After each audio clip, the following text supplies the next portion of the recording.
Hello, happy Wednesday. I'm here today to do a flip through of 2 cookbook junk journals, and I'm going to start with this one.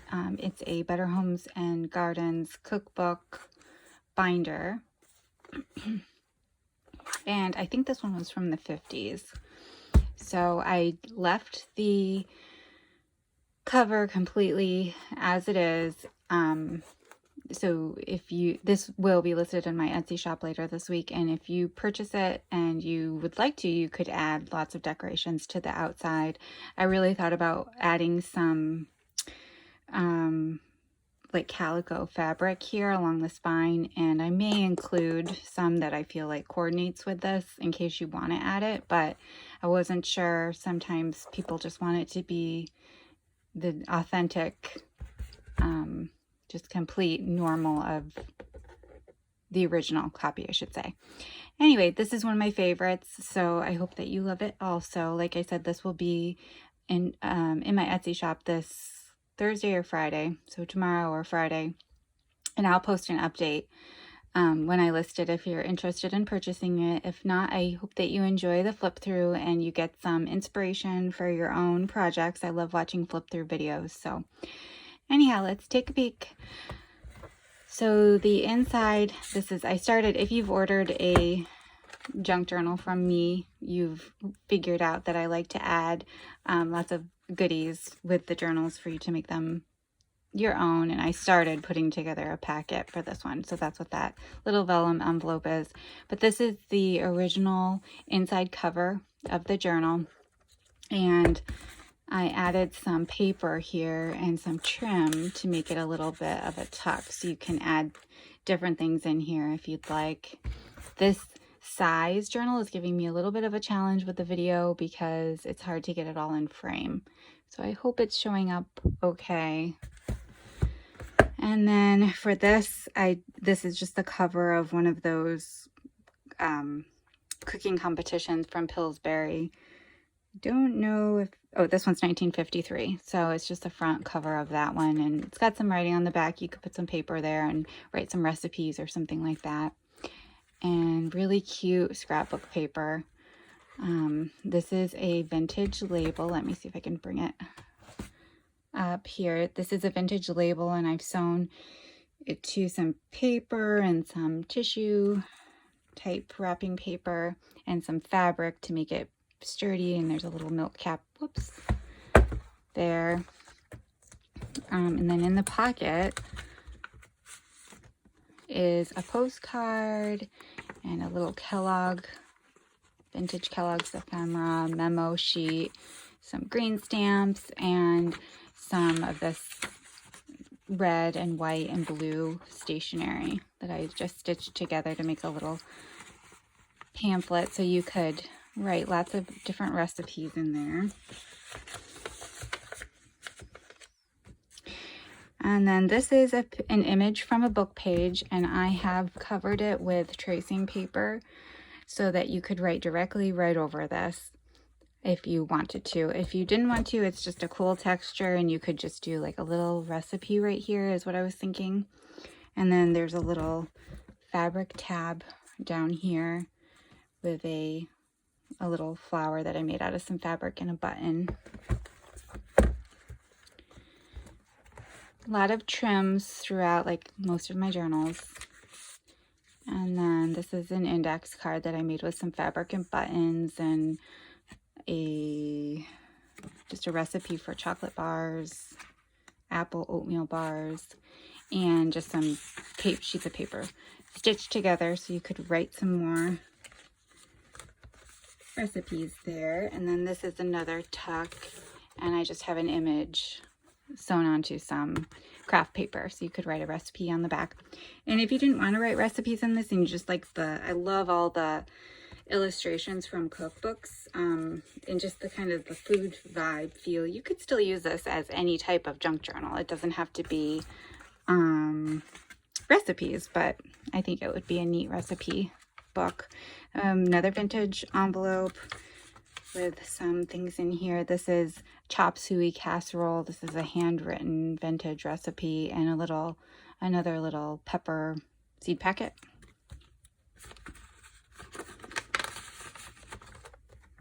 This is a Campbell's card of some sort. I would have to go back and find these. I can't remember what's on the back. I think I have another one in here, but there was some recipes or something on the back. They're just kind of Campbell's collectible cards, and that's a tuck spot there.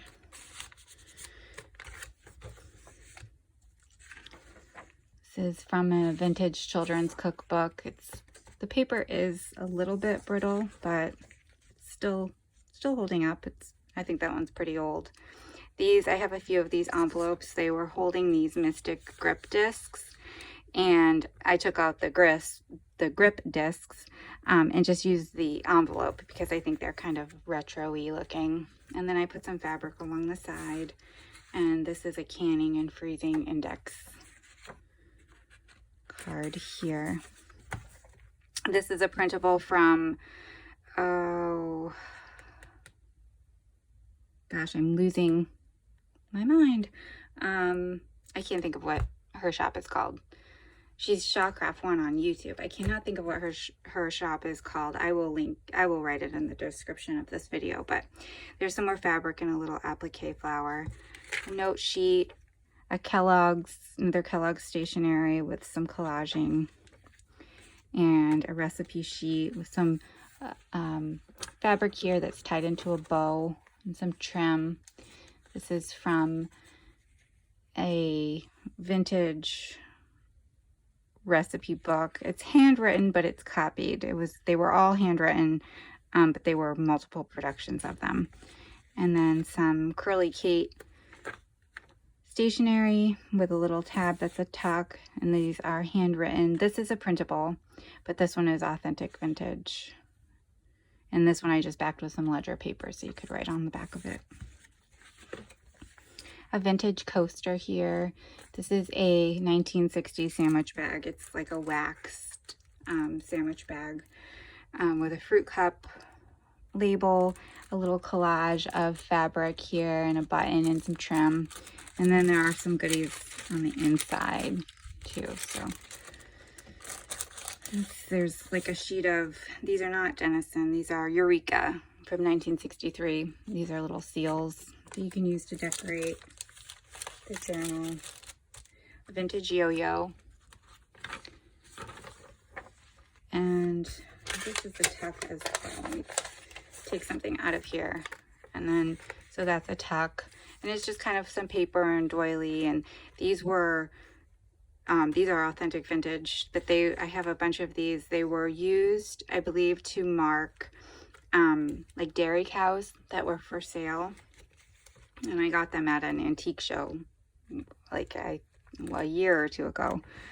And then this is a invitation for cocktails, one of those little cards, and I made it into a tuck. And then there's just some labels and recipe cards tucked in here for you to use. Another handwritten recipe. This one's for surprise bars. And some scrapbook paper. This is an image from a cookbook that you can just write some recipes on the back of. And some strawberry stationery. This is a printable from KBandFriends. And Project Life card. I think this is Project Life, but a little journaling card with some eating utensils on it and a Post-it note. And this is a divider for casseroles and another image from a cookbook. And then it's like one of those oversized index cards, so you could write 1 or 2 recipes on the back of that. This is a vintage lettuce seed packet. It's left open here. I'll probably seal this because I've punched holes, but maybe I'll leave it unsealed and whoever purchases this can choose to seal it or not. But you could write a recipe in here and then kind of paper clip it. So it could be, and then stick other things in here. So it could be kind of a faux envelope type thing. A recipe card. This is another book page. I think it was from a garden book, but I put tracing paper over it and stitched around so that you could, again, write completely over this if you wanted to, or just utilize the white space. This is a corn seed packet that's used as a tuck, and some more little journaling spots. Another book page. Card. This one's with craft cardstock. And some fuzzy rickrack, a vintage ticket. This is a syrup, vintage syrup label. And this is a printable with some ledger paper on the back.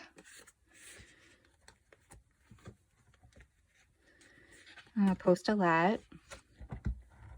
Here I've collaged, this is from a tablecloth, one of those vinyl tablecloths, and I've just kind of stitched some things to make it a tuck spot.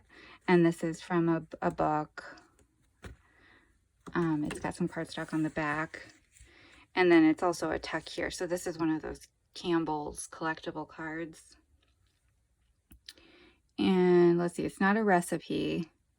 It was the Campbell's Kids. It's not super vintage, 1995, but it kind of tells about this image, I guess. It says, in 1950, the first television commercials for Campbell's Soup Company began. Campbell's went on to sponsor such highly rated shows as Lassie and Peter Pan. So it's just kind of informative and probably a description of this little Valentine guy. But you could use that somewhere else in the journal as a tuck spot. And then this is some trim and a paper flower and a button. This is fabric and some of that fuzzy rickrack and a vintage yo-yo. This is from the same, so My Old Barn Door, that's what it's called. That's the Etsy shop that I bought this printable, and she's collaged all these elements and they look really cute printed out. And then this is some vintage wallpaper. I plan to put more wallpaper in the extra goodies that you can use, because I think wallpaper is very, like the kitchen style wallpaper is very cute in these type of journals. And then another recipe card and another vintage handwritten recipe. This one's for lemon sour cream pie.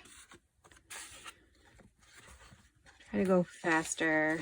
Some trims and vintage wrapping paper. This is a Wabash Ship and Go vintage advertising stationery. Some ledger.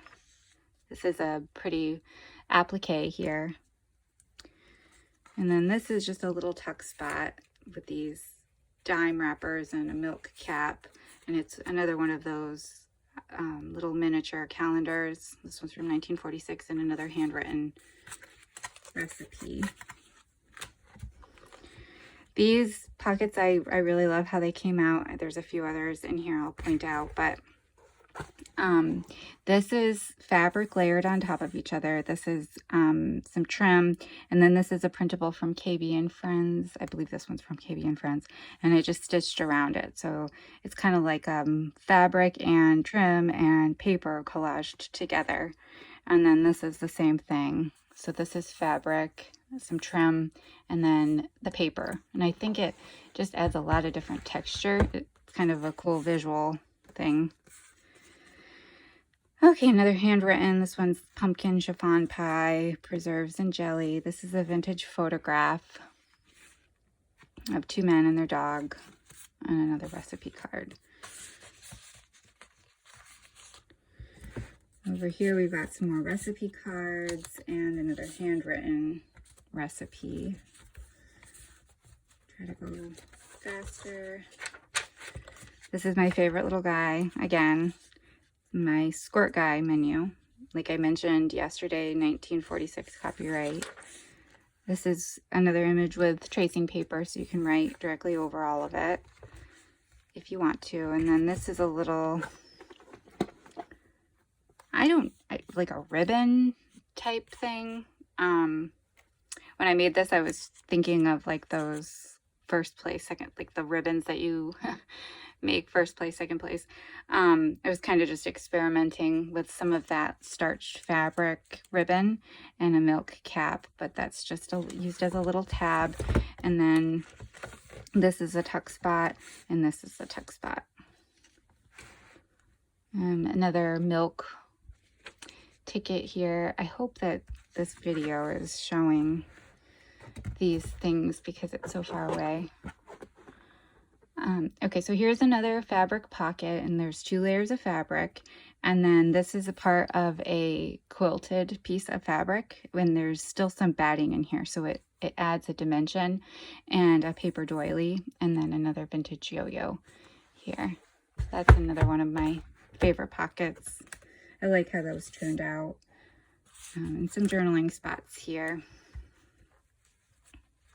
Some more of that paper and another journaling card. Another vintage yo-yo and some ledger. Fabric collage. This is a tuck spot.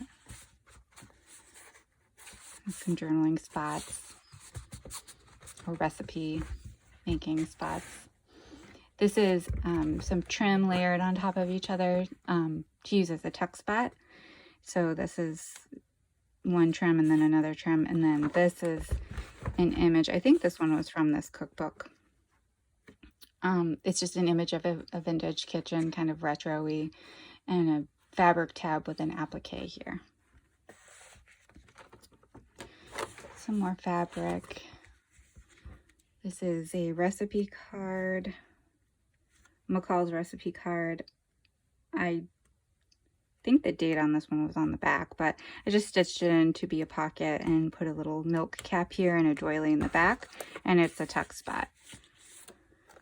And then for the back cover, this was one of the original index tabs, and I just sewed it. This is some vintage wallpaper and some lace trim and a little paper flower layered, and then some more journaling spots. This is vintage advertisement for some bran flakes, another handwritten recipe, and some farm dairy receipt, some vintage wallpaper stitched onto an index card, journaling spots, a guest check, just a few different pieces back here that you can use in your documenting. And that's the back cover, and that's the end. And I will be back with a smaller one, so hopefully it won't take up too much time. If you have any questions, let me know. I'd love to know what you think, and have a good day. I'll see you again in another video soon.